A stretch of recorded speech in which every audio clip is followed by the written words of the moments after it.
శ్రీ సాయినాథాయ నమః. శ్రీ సాయి సచ్చరిత్రం మొదటి రోజు పారాయణము గురువారం. ఉపోద్ఘాతం. మహారాష్ట్ర దేశములోని వారందరికీ శ్రీ గురుచరిత్ర సుప్రసిద్ధం.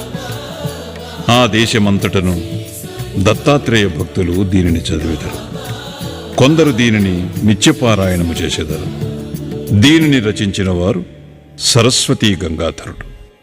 ఇందులో శ్రీపాద శ్రీ వల్లభస్వామి యొక్కయు శ్రీ నృసింహ సరస్వతి స్వామి యొక్కయు లీలలు విచిత్ర చర్యలు వర్ణింపబడి ఉన్నవి. వీరిద్దరూ దత్తాత్రేయుని ముఖ్యావతారములు. ప్రముఖ మరాఠీ గ్రంథకర్తయగు శ్రీ ఎల్ఆర్ పాంగార్కర్ అభిప్రాయము ప్రకారము ఈ రెండు అవతారములు 14-15 శతాబ్దములలో వెలసెను. దత్తాత్రేయుని తదుపరి అవతారములు కూడా గలవు. ఇందులో ముఖ్యమైనవి నైజాం ఇలాఖాలో శ్రీ మాణిక్య ప్రభువును, షోలాపూర్ జిల్లాలో శ్రీ అక్కల్ కోట్కర్ మహారాజు గారు, తుట్టతుదకు అహ్మద్ నగర్ జిల్లాలోని షిరిడీలో శ్రీ సాయిబాబాయును. బాబా 1918వ సంవత్సరములో మహాసమాధి చెందిరి. శ్రీ అక్కల్ కోట్కర్ మహారాజు అవతార పరంపరయే శ్రీ సాయిబాబాయని కొందరి భక్తుల నమ్మకం. 5వ అధ్యాయములో వేప చెట్టు క్రింద పాదుకులు ప్రతిష్ఠించిన కథయు, 26వ అధ్యాయములో చెప్పబడిన హరిశ్చంద్ర పితళే అనుభవమును ఈ నమ్మకమును దృఢపరుచుచున్నవే. పైన వివరించిన 2 అవతారముల విచిత్ర లీలలను శ్రీ గురుచరిత్రమును గ్రంథమందు 53వ అధ్యాయములలో సరస్వతీ గంగాధరుడు ఎట్లు వర్ణించెనో అటులనే శ్రీ గోవింద రఘునాథ్ ఉరఫ్ అన్నా సాహెబ్ దాబోల్కర్ హెమాట్ పంత్ అనువారు శ్రీ సాయి లీలలను 53వ అధ్యాయములలో శ్రీ సాయి సచ్చరిత్రమును గ్రంథమున వర్ణించియున్నారు. కనుక ఈ శ్రీ సాయి సచ్చరిత్రము ఈనాటి గురుచరిత్రయని చెప్పవచ్చును. పై చరిత్రల గూర్చి ఈ దిగువ వివరించిన అంశములు గమనార్హములు. 1. శ్రీ గురుచరిత్రను రాసిన వారు కన్నడము వారు కాబట్టి వారికి మరాఠీ భాష బాగుగా తెలియకుండెను. అయినప్పటికీ వారి ఇష్టదైవం యొక్క ఆశీర్వాదము వల్ల మరాఠీ భాషలో ప్రసిద్ధికెక్కిన గొప్ప గ్రంథమును వారు వ్రాయగలిగిరి. శ్రీ సాయి సచ్చరిత్రము యొక్క గ్రంథకర్త సుప్రసిద్ధ మరాఠీవారు. వారు మహారాష్ట్ర దేశములోని అనేక యోగుల చరిత్రలను చదివి ఉన్నారు. ప్రసిద్ధి చెందిన ఏకనాథ భాగవతము వారి నిత్య పారాయణ గ్రంథము.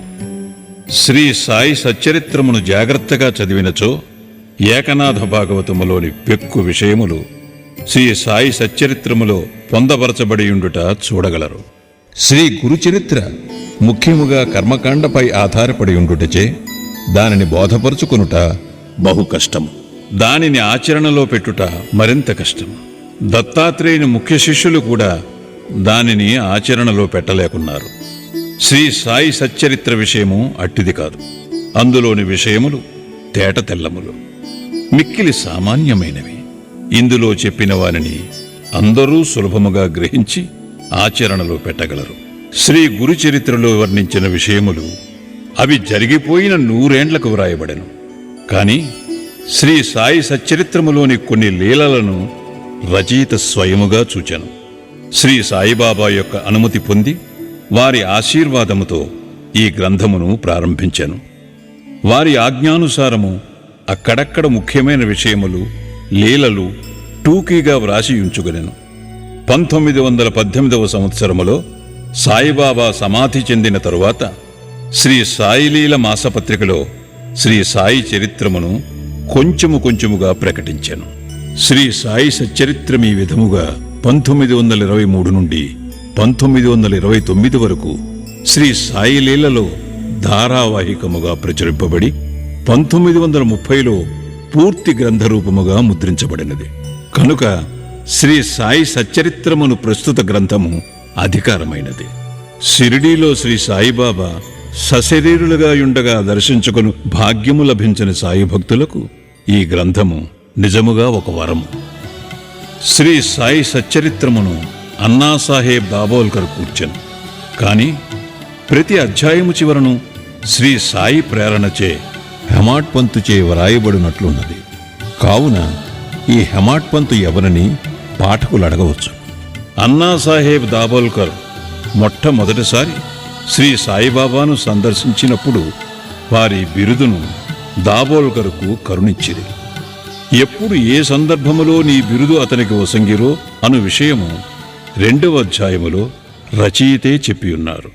అన్నాసాహెబ్ జీవిత చరిత్ర ఈ దిగువ క్లుప్తముగా చెప్పబడినది.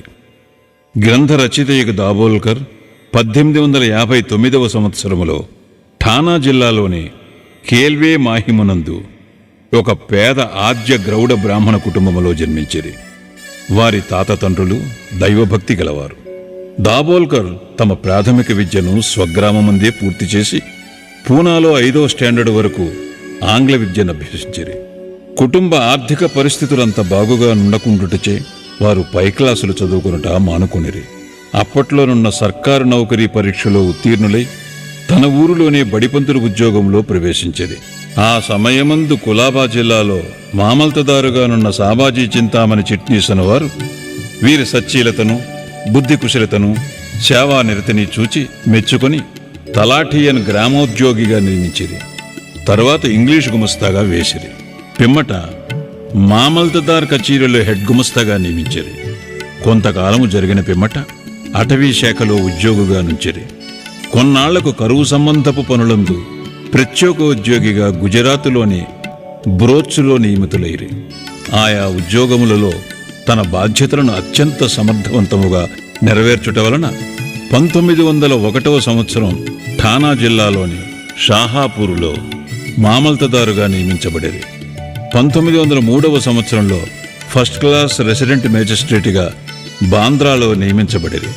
వారచట 1907 వరకు ఉద్యోగం చేసేది.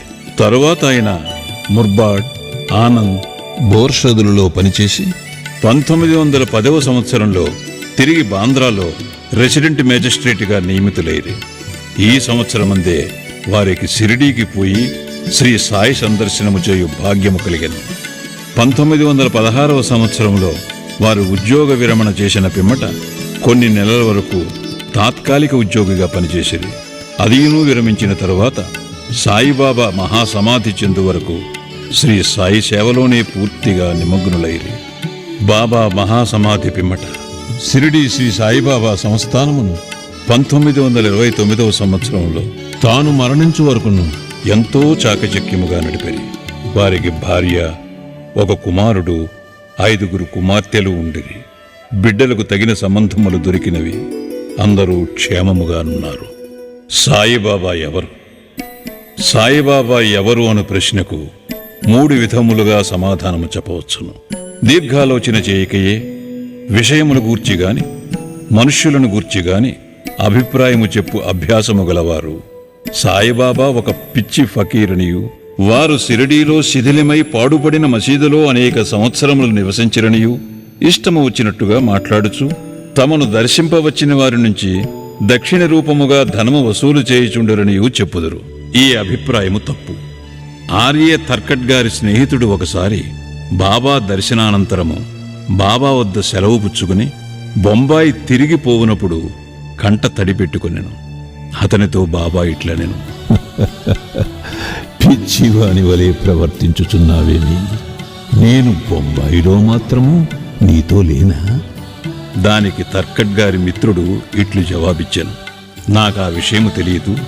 ఎందుకనగా మీరు బొంబాయిలో నాతో ఉన్నట్లు నాకు అనుభవం లేదు కదా. అందులకు బాబా ఇట్లనియను, ఎవరైతే బాబా షిరిడీలో మాత్రమే ఉన్నాడని అనుకుందురు, వారు బాబాను నిజముగా గ్రహింపలేదని తెలుసుకో. కొందరు సాయిబాబాను మహాసిద్ధ పురుషుడని, మహమ్మదీయులు బాబాను తమ పీరులలో ఒకనిగా భావించిరి. హిందువులు బాబాను తమ మహాత్ములలో ఒకనిగా గ్రహించిరి. ప్రతి సంవత్సరము షిరిడీలో జరుగు ఉత్సవముల నిర్వాహకులు తమ ప్రకటనలలో బాబాను సంత చూడమనిగా పేర్కొనేదరు. ఈ అభిప్రాయము కూడా సరి అయినది కాదు. శ్రీ సాయిబాబాను సన్నిహితముగాను వాస్తవముగాను సేవించిన వారు మాత్రము బాబాను భగవతవతారముగా ఇప్పటికీ భావించుచున్నారు. దీనికి దిగువ కొన్ని దృష్టాంతములు నిశ్చితము. బివి నరసింహస్వామి గారు రచించిన బాబా సూత్రములు పలుకులు అని గ్రంథమునకు పీఠికలో ఇండోర్ హైకోర్టు జడ్జి గారు ఎంబి రేగే గారు ఇట్లు వ్రాసి ఉన్నారు.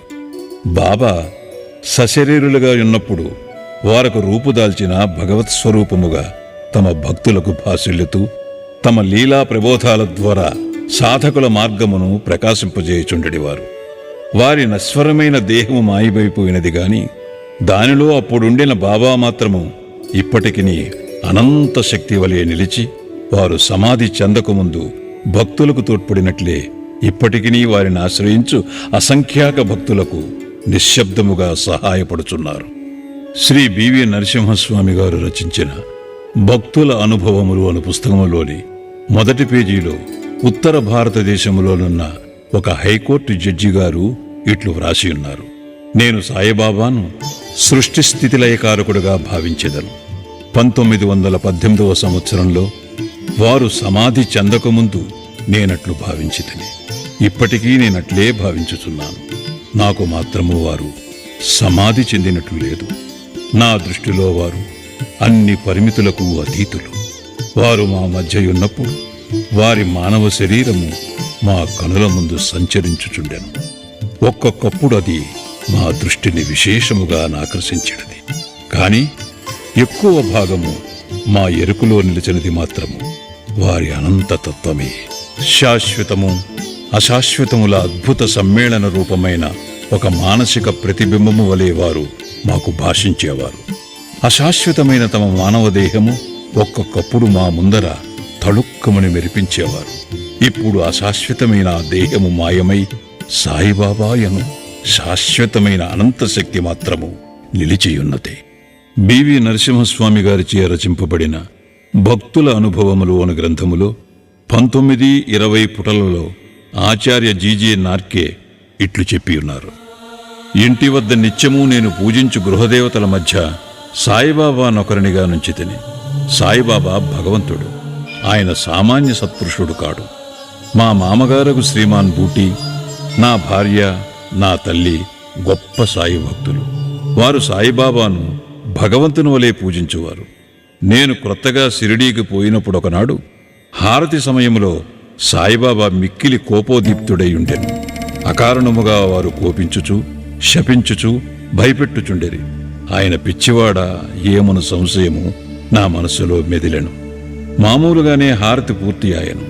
ఆనాటి సాయంకాలం నేను బాబా పాదములను ఒత్తుచుంటిని. అప్పుడు బాబా ప్రేమగా నా తల నిమురుచు, నేను పిచ్చివాడను కాను అని అనిరి. ఎంత ఆశ్చర్యము! నా హృదయగత భావమును గ్రహించుచున్నారు. వారికి తెలియకుండా మనము ఏ రహస్యములను దాచజాలము. వారు అంతర్యామి, నా ఆత్మ యొక్క అంతర్యామి అని నేననుకుంటుని. అటు పిమ్మట వారి అంతర్యామిత్వమును గూర్చి నాకనేక నిదర్శనములు కలిగాను. వారు నాతో మాట్లాడినప్పుడు నా హృదయములో కూర్చుండి మాట్లాడువాని వలె మాట్లాడువారు. నా హృదయములో గల ఆలోచనలను కోరికలను గ్రహించుచుండెడివారు. వారు నాలోనున్న భగవంతుడు, వారే భగవంతుడని నిశ్చయించుటలో నాకెట్టి సంకోచము లేకుండెను. ఒక్కొక్కప్పుడు వారిని నేను పరీక్షించుచుంటిని. ప్రతి పరీక్షలో వారు సర్వజ్ఞునియు వారి ఇచ్ఛానుసారము సర్వమును నడిపించెదరను ఒకే నమ్మకము కలుగుచుండెను.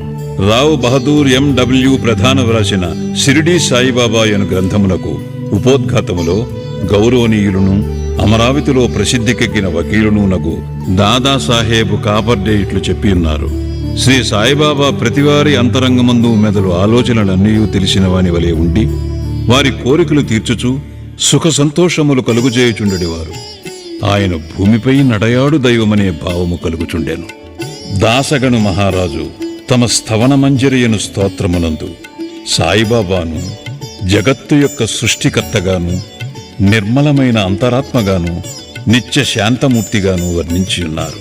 హెమాడ్ పంతు శ్రీ సాయి సచ్చరిత్రము యొక్క మొదటి అధ్యాయములో సాయిబాబాను గోధుమలు విసురుచుండిన యొక్క వింత యోగిగా వర్ణించాను. కాని రాను రాను బాబాతో సంబంధము పెరిగిన కొలది బాబాను భగవంతుడనియు సాక్షాత్ పరబ్రహ్మ స్వరూపుడనియు చెప్పి ఉన్నారు.